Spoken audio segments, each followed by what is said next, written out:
So next thing that I want to say is this. There's a little bit of a misunderstanding that first you need to exercise, then you feel better, and then you eat better. I actually think you need to turn that around or consider turning that around. I think you eat better, then you feel better, then you think about exercise.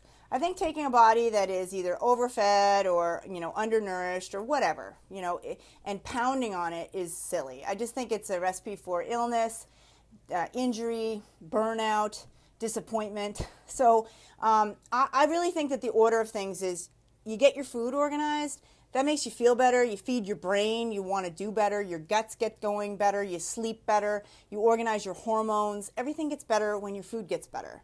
So there is a saying that everything gets better when you get better. But I have kind of turned that around to say that, because it gives you a recipe, right? Everything gets better when your food gets better. And just the simplest changes can make a huge difference. Hey, Beth, it's great to see you. So Sam is saying that this was totally my thinking at first. Absolutely. Everybody thinks, oh, if I could just start exercising, if I could just start running, all the dominoes are going to come into play, or all my everything's going to come into alignment. But I'm saying, get your food organized first, because then you're gonna change, like your biochemistry is going to change. And when that changes, things like depression starts to wane. Like I said, your sleep gets better. Your guts start moving in a more reliable way. And so hormones level off, you have more energy, and then you want to exercise, right? Because here's the thing. You don't have to love exercise. But if you want to be able to tie your shoes when you're 90, you got to do it, right? So you got to find something that you like that's sustainable. That's really important. You got to find something you like that is sustainable, and that could be, oh my gosh, it just runs the gamut. Perhaps you're a parasympathetic runner. You're built to run. You love running. You are your best self when you're running. Go ahead and run. That's not me. I hated running. I found it painful. I didn't enjoy it. It's not me, right? My body really loves yoga. I need to do yoga. It's good for my body. It's good for my brain. I love to sprint. My body's built for sprinting. I'm, power that way. Hey, Kendra.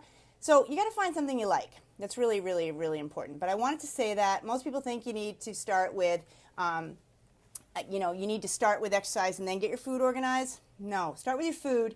Feel better. Get some reserve. Don't feel better and go waste yourself with some crazy exercise program. That doesn't make sense. Absolutely, Shy. They say 70 to 80% of weight loss starts with food. Is that true? Yes. And actually, honestly, I would say I think that it is food, sleep, and exercise. I think that sleep and recovery are so underestimated. So if we said 80%, then 10% is sleep, and actually, you know what? I'd say 15% is sleep and 5% is exercise. Because the exercise piece is a piece of cake. Once you feed yourself and you sleep, the exercise, you don't even need to do it 6 days a week. As a matter of fact, less is more. It needs to be intense. It needs to be uncomfortable. Exercise is not movement, and movement is not exercise. But yeah, absolutely. I would agree with that general ratio. I spin it a little bit differently because I put such an emphasis on food, and I really, boy, if you don't sleep, don't give up, because there is a way to find sleep. There really is. I was an insomniac for years, like 20 years I was an insomniac. Hey, Mike. And don't give up. And whatever you do, do not label yourself an insomniac. That's really, I can't stress that enough. There is some cocktail out there that doesn't include alcohol and pills that will help you sleep. So stay curious on that. Be very curious. It starts with your food. It starts with your food.